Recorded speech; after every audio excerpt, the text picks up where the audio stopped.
Hey, it's Jess with Selby Home. Today I'm making some risers.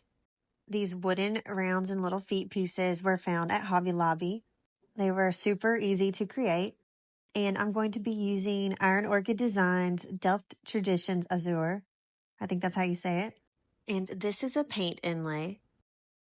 I'll only be using a few pieces from this collection and I'll have a lot left over, and I can even reuse the ones that I'm using today. You can cut them a lot tighter to help yourself not get a halo, but I knew that these were going to get dark wax later and it doesn't really affect it. So now I just want to get one coat of paint. This is a chalk style paint all over the entire front and back side of the riser, and I'm using the same color for both of them for this video. I've never done an inlay with the stipple technique of paint application underneath it, so I'm curious to see how this will work. It's basically a little experiment for me. And the stipple motion is just dabbing the paint on instead of doing brush strokes.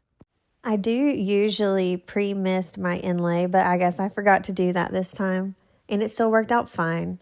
It's really important to do that though when you're working with a larger inlay. I feel like it's a lot easier to work with if you've pre-misted it. But now I've got those in place and I'm misting them on the back.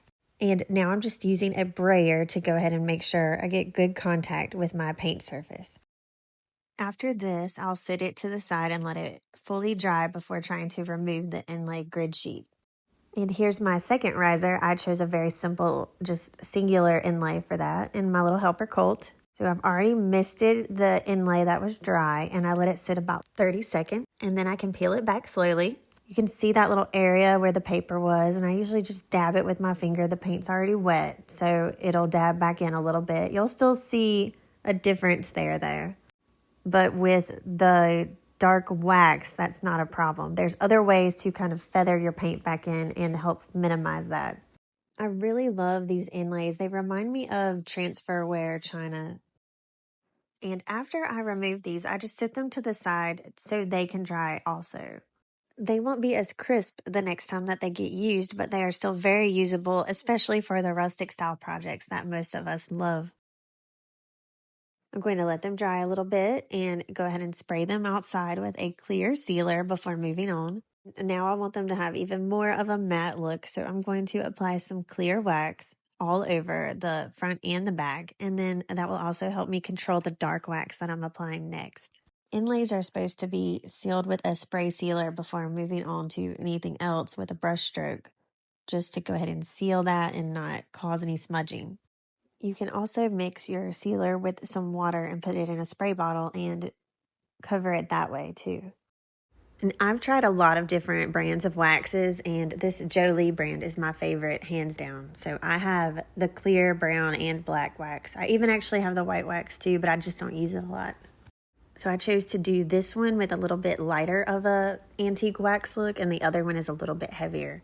If you find that you have too much wax, if you've already done that clear wax first, you can take a little more clear wax and remove the dark wax with that.